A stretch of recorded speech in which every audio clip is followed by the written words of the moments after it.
Cuando se escucha la palabra anarquismo, tal vez lo que a algunos les viene a la mente son los Sex Pistols.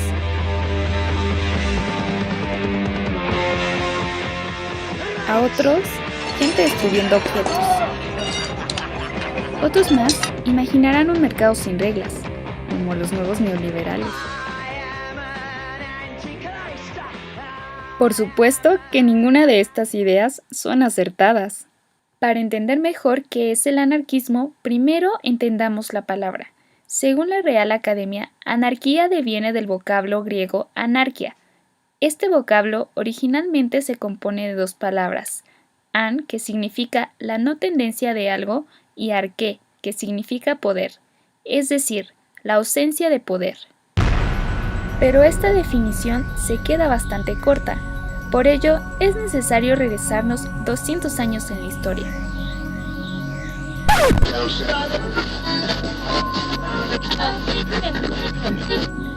Francia, 1841. La propiedad es un robo y los gobiernos son la maldición de Dios. Escribe Joseph Proudhon en su obra ¿Qué es la libertad? Sin mencionar la palabra anarquismo, funda el acta en donde plantea su oposición a toda relación basada en el beneficio económico y postula que el contrato social sobre el que se basa la ideología liberal es una máscara. Las causas de su pensamiento tienen que ver con un cuestionamiento a la Revolución Francesa, la Revolución Industrial en Inglaterra y el despegue económico de Europa.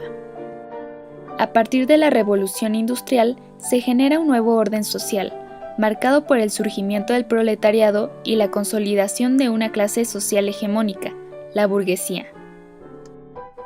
El proletariado sufre largas jornadas laborales y apenas le alcanza para vivir, mientras que la burguesía, una minoría, acumula grandes ganancias monetarias y vive con lujos a costa del hambre y la explotación laboral de la mayoría proletaria.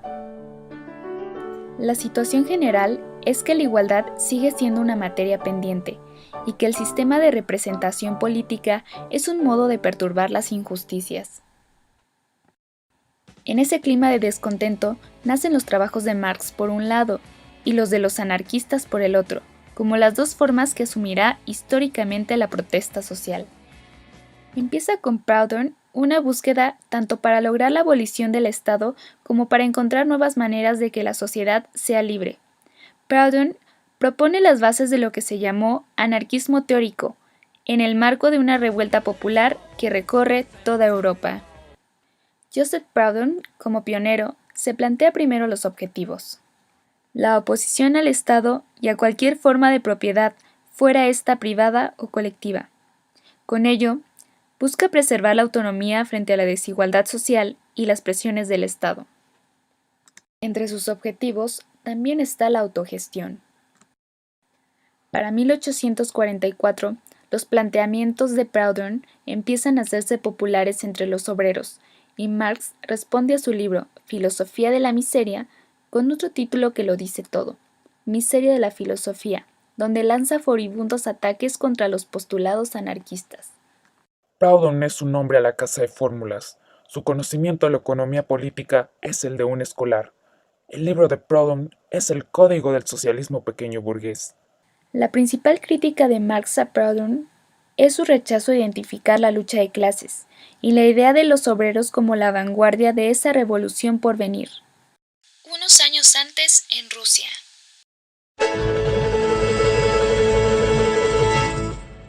Esto no es para mí. ¿Y qué vas a hacer? Estudiar para pensar un país diferente. A los 14 años, al no adaptarse a la vida de un cuartel, Bakunin descubre caminos en el estudio de la filosofía, sobre todo la de Hegel, que es otra de las vertientes de la doctrina anarquista. Al planteamiento teórico de Proudhon, Bakunin le agrega la mística y el fervor revolucionario. Si para Proudhon la sociedad es un proyecto, para él es una realidad que es urgente concretar. Es el primer teórico en realizar acciones colectivas y por ende es el iniciador del movimiento social anarquista. En Francia.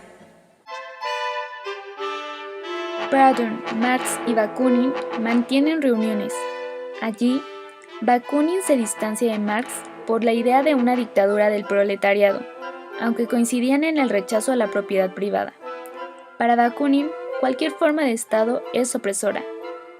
Estas diferencias marcarán toda la relación entre marxismo y anarquismo.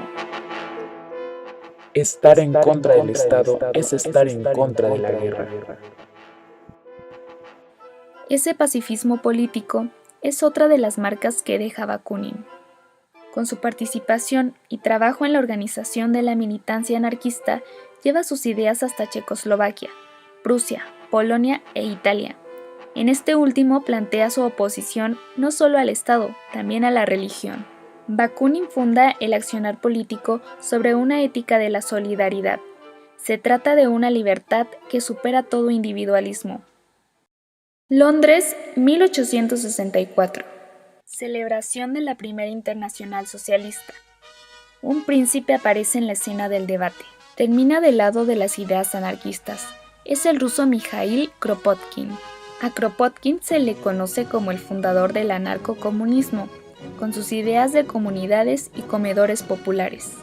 A cada uno según su capacidad, a cada uno según su necesidad.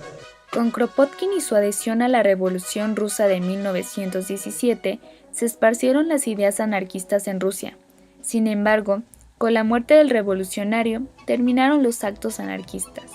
Ahora enfoquémonos en la acción anarquista, en el movimiento social como tal. Entre 1862 y 1864, hubo reuniones entre discípulos de Proudhon y representantes sindicales ingleses, de donde surgió la idea de la Asociación Internacional de Trabajadores. Fue la primera muestra del impacto internacional de las ideas anarquistas. Después en España, en 1909, en la Semana Trágica de Barcelona, Bakunin considera que los países no centrales, España e Italia, son los mejores lugares para propagar las ideas anarquistas.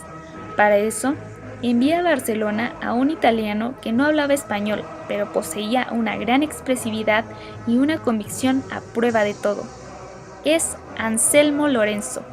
En Italia, el movimiento social se nota con la agitación de Enrico Malatesta. Este lo lleva al continente americano, en Argentina. Posteriormente se identifican como movimientos sociales anarquistas los consejos de Baviera de 1918, Benio Rosso de 1919 a 1920, la liberación de Manchuria en 1929, la Guerra Civil Española en 1936 y mayo del 68. Medios de comunicación. La tarea de la propaganda fue intensa y fructífera. En pocos años se multiplicaron las publicaciones, las reuniones y con ellas los adeptos de la ideología libertaria, pero muchas veces fueron efímeras y casi siempre perseguidas por la censura. El periódico francés La Bandera Negra, que existió hasta 1882, es uno de los primeros periódicos anarquistas, al cual se le asocia la apropiación del color negro y la bandera negra como símbolo del anarquismo, para diferenciarse de la lucha socialista. Una de las obras anarquistas que se conocen en la literatura es La Guerra y la Paz de León Tolstoy. Ahí propone que el cambio empieza por uno mismo y que la opresión debe resolverse dentro de la propia conciencia. A inicios del siglo XX se crea La Protesta, uno de los periódicos más duraderos de la gesta anarquista, de autoría de la Federación Obrera Regional Argentina. En este mismo tiempo, el ideólogo ruso Sergio Nechayev es iniciador de una tendencia de acción directa y violenta contra los opresores, y se basa en la creación de un catecismo revolucionario que transmitió a sus discípulos como una guía de acción. El poeta francés Luc Tallade hace una encendida defensa de los atentados anarquistas nihilistas. ¿Qué importan las víctimas si el gesto es bello? ¿Qué importa la muerte de las vagas humanidades si con ellas la individualidad se afirma? No es el único fascinado por la acción directa. También se puede nombrar al novelista Jean Richepin, que se une a las celebridades del anarquismo con canciones populares francesas. Las canciones fueron un medio de difusión muy popular de ideas anarquistas. las cuales se basaban en hazañas históricas de algunos anarquistas conocidos por la gente. Después de la posguerra, los anarquistas difunden sus ideas fuera de los atentados. Se le conoce como situacionismo, que es uno de los principales antecedentes de mayo del 68 en Francia. En esta época se propagan las ideas anarquistas por medio de la pinta en paredes de las calles y mediante el uso del graffiti. Aquí logra perpetuarse el famoso símbolo anarquista, gracias al grupo francés Jeunesse Libertaire, retomado de la Guerra Civil Española. El símbolo anarquista torna mucho más accesible los escritos, garantiza más eficacia en los murales y escritos en las paredes de las calles. Sobre todo, sugiere una presencia más amplia del movimiento anarquista en la órbita de mucha gente. Con el arte de Picasso, Oscar Wilde, Aldous Huxley, Dada, André Breton o el argentino Alberto Giraldo, las ideas anarquistas trascienden más allá de la afiliación o simpatías manifiestas. Para 1971 se estrena en los cines Sacco y Vanzetti, protagonizada por Jean Maria Volonté, que recupera del pasado la historia de las ejecuciones de dos obreros anarquistas, donde se muestra que el poder no se detiene cuando se siente en peligro. A mediados de los 70, las ideas anarquistas se expresan en el rock y el punk.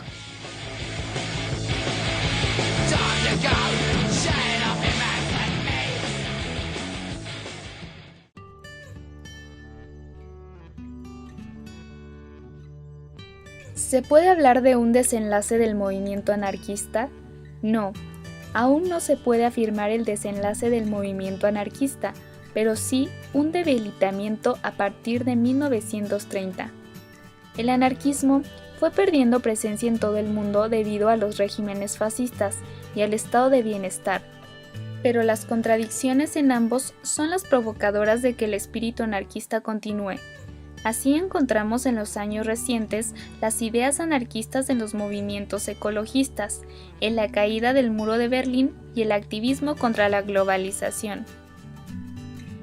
El anarquismo se convierte paulatinamente en una ética de las relaciones humanas, basada en la solidaridad y en el rechazo de las imposiciones de la sociedad. De lo que se trata es de ir generando, aún en un contexto de opresión, nuevas formas de convivencia alejadas de todo egoísmo. Para terminar, dejemos que Bakunin diga la última palabra.